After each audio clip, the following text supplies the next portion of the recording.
If you are recovering from narcissistic abuse, whether it's been 1 year, 20 years, right, and you're rebuilding yourself, stop hiding your light. I'm going to challenge you, even if you think you are shining bright and you're out there and you're doing everything, I'm going to challenge you and say, I bet you're still hiding a bit of it. I bet you're still holding yourself back. And we're going to talk about why, and we're going to talk about coming out of it. And I'm going to share with you what I've just realized about myself this morning. So, because I think it's going to really, really help. Before I do that, I am running free training for us, right? For us who have walked away from narcissistic abuse and we want to rebuild ourselves to heal our shadow. We're going to be doing some shadow work. We're going to be owning our shadow to be able to really shine in our, I'm going to swear, fucking light. I want you becoming the brilliant, powerful, amazing, magnetic person that you already are. Again, right? We build and build and build and build and build. So I have free training that I'm running next week. And if you want to join, it's called Expansion Week. We're going to be doing some subconscious processes. We're going to be doing some conscious processes. We're going to be healing and expanding into our light. If you want to join, the link is below. It is completely free. And I cannot wait to do this. All right, let's talk about, are you holding yourself back? So I realized this morning, I listened to part of a recording I did for a beautiful lady for her podcast. She asked me to record on how to flourish after narcissistic abuse. And as I was listening back to the recording, I'm like, wow, it's pretty functional, Marina. Like, you're really in teaching mode, but I don't even know who you are. Like, there's no personality really coming through.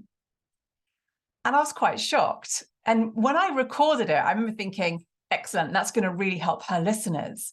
But when I listened back to it today, I just thought, there's not much softness in it. There's not much personality in there.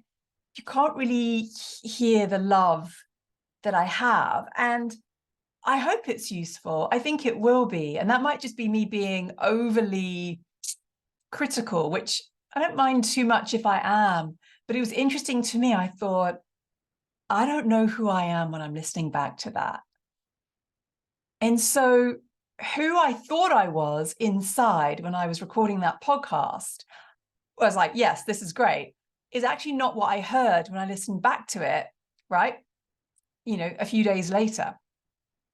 And the lady that runs the podcast is just beautiful. And she's like, oh, that's great. Thank you so much. But I thought, am I really being of service to people if I'm still holding a large chunk of myself back in order to be useful? And so as I'm talking through this, I want you just to think and see, is this you as well? Just start to notice it, because this is a really important part of us healing after narcissistic abuse. So let's take ourselves back. When you were around the narcissist or narcissists, this could be your family, this could be a work environment, this could be a partner, this could be friends, anybody, right? Whoever they are, you'll know that they have very fragile egos. So much so that you are an extension of them, which means that they can't have you having a different opinion to them, thinking differently, and behaving independently from them. They don't like it when you're independent. They like it when they're in control. And so they really don't like it when you self-differentiate from them, when you have a different opinion, way of living your life, approach to things, all of it. And so when you have that in your life, in order to stay safe, you begin to dilute yourself. Just remember back, did you start diluting yourself? And you probably weren't even aware you were doing it, because deep inside of you, you felt like you knew that you were you.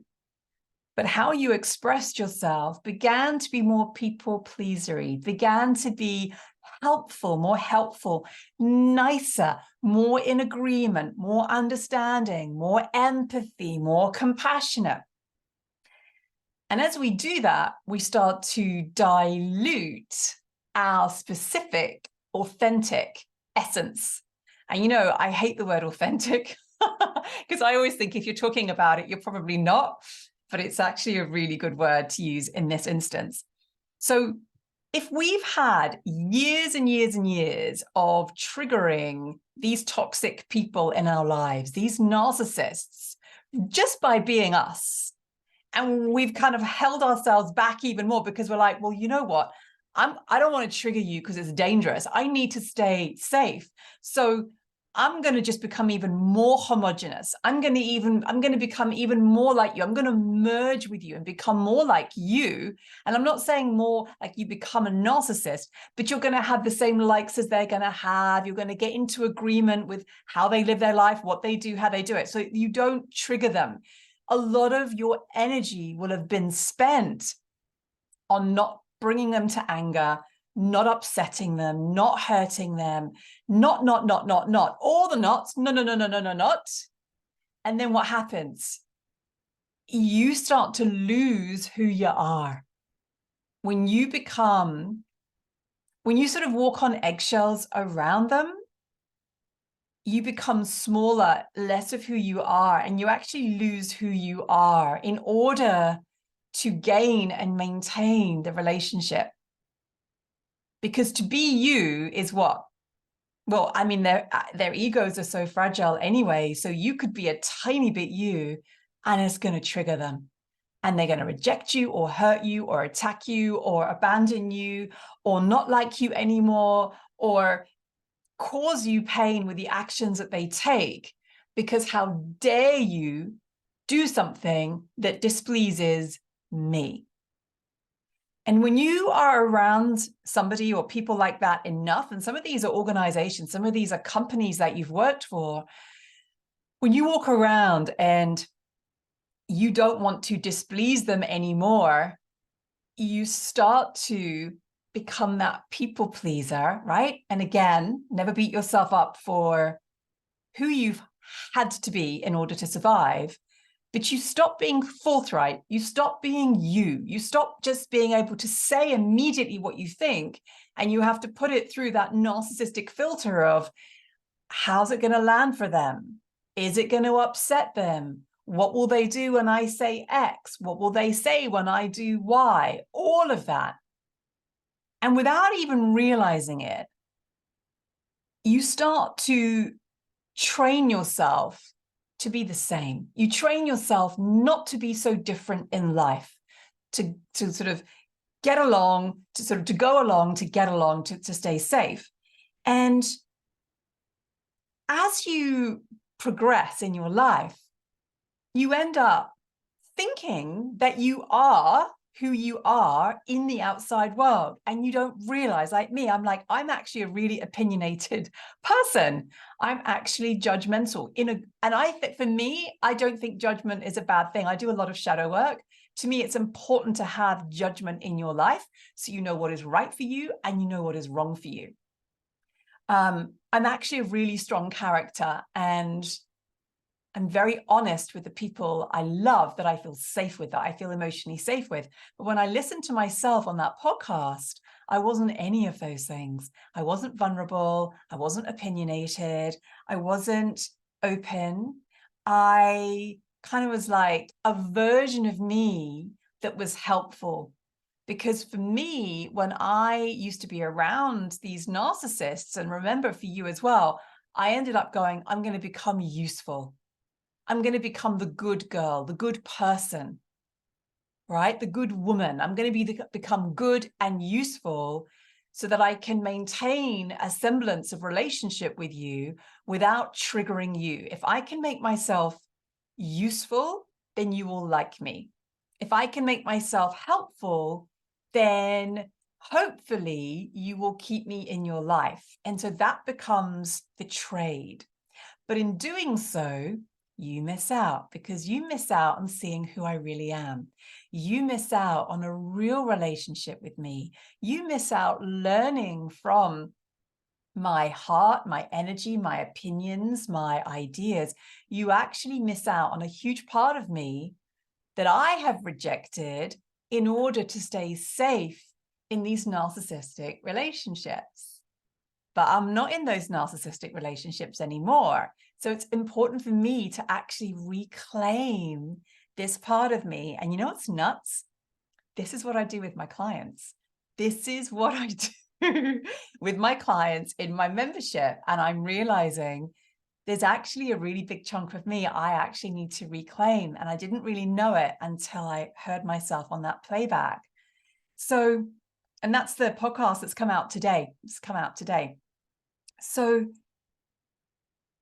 think about it for you, right? If you, the people that you listen to, the people that you're interested in, the people that you learn the most from are the people that are the most honest and the most themselves, the most vulnerable. They'll show you all the parts of themselves.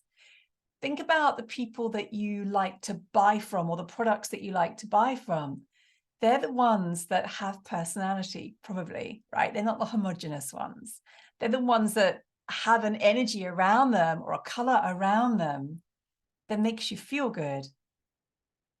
They're not hiding. They're not hiding their light. They haven't rejected that part. Remember, we would have rejected these parts of us because the narcissist rejected them. And so we did, because we just thought, well, it's not safe to be that, right? It's not going to work if I'm going to say that. So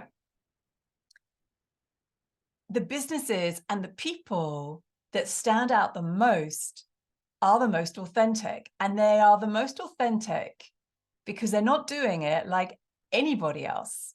They don't look at anybody else and go, oh, I should do that too.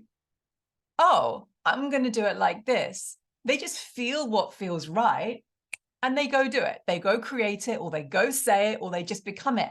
That filter that we had to have, right, around the narcissists has gone from quite a big filter to a smaller filter. We don't need it anymore because we trust that who we are is enough. And if it triggers a person, they're not going to be right for us in terms of having them in our inner circle. And if we trigger them, okay, that's the price of being ourselves. Because when we are ourselves, we don't lose ourselves.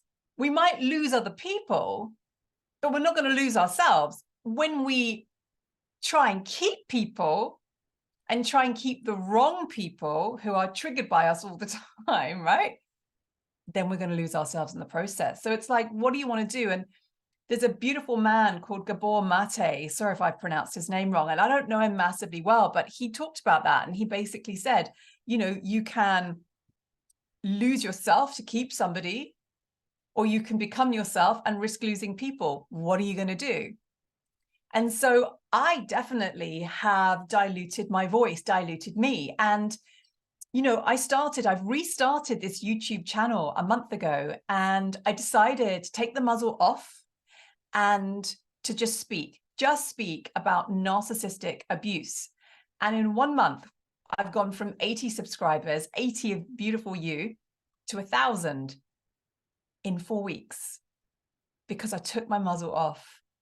And I decided I was just going to speak freely about narcissistic abuse and the way that I do it, the way that I do it with my clients, the way that I do it in my own life, the way that I would do it if you were my friend in my life and I would help you with it, the way I speak, the way I do all of it. And it is just the way I do it. And I remember for this entire, like before this time, I was always worried about what would those narcissists that were in my life think if they saw me speak about it. Would they get hurt by it? Would they take it personally? Would they get angry at me? Would they attack me? Would they start really getting angry with me in all the ways? And I remember thinking, Marina, they're going to twist things anyway.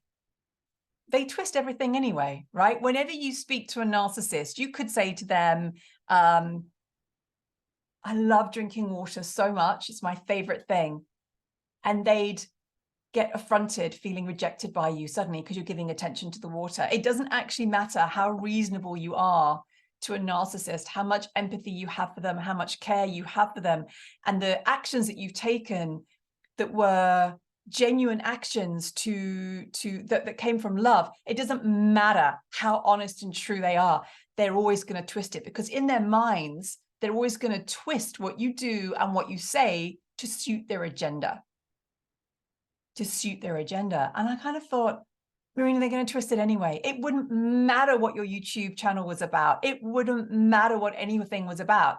They would just twist it anyway. So you can wait your entire life until somehow you're just going to feel safe, or you can just do it. Fuck it. Let's just do it.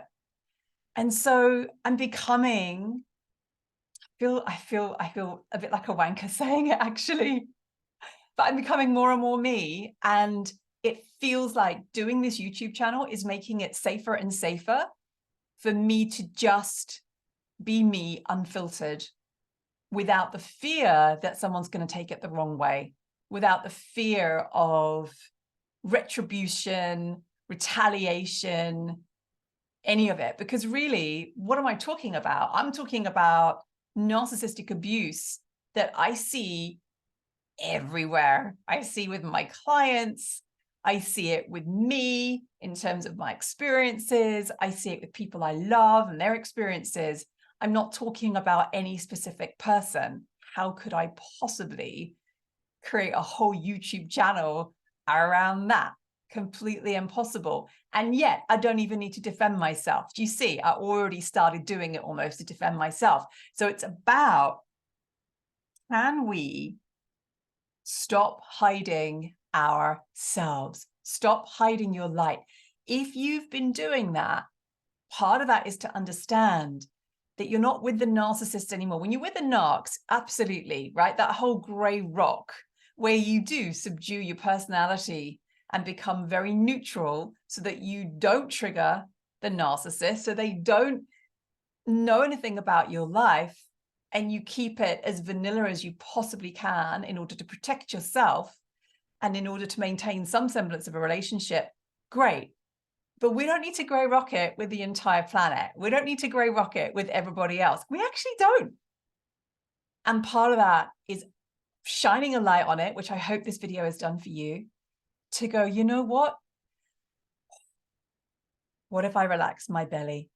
And what if I stop diluting myself so that how I feel on the inside is now how I come across on the outside? Because I think I'm going to have a much nicer time if I do that in terms of everything. And I feel that really, really strongly. And I love it when you are totally you.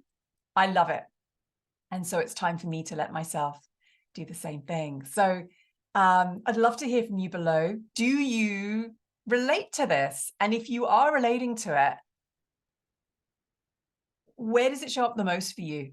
And we can't always be authentic fully, right? Sometimes if you work in an office, there are going to be elements where you really can't. But where could you stop holding yourself back and say it more, be your kooky self, be your kind of unusual self, be more of you?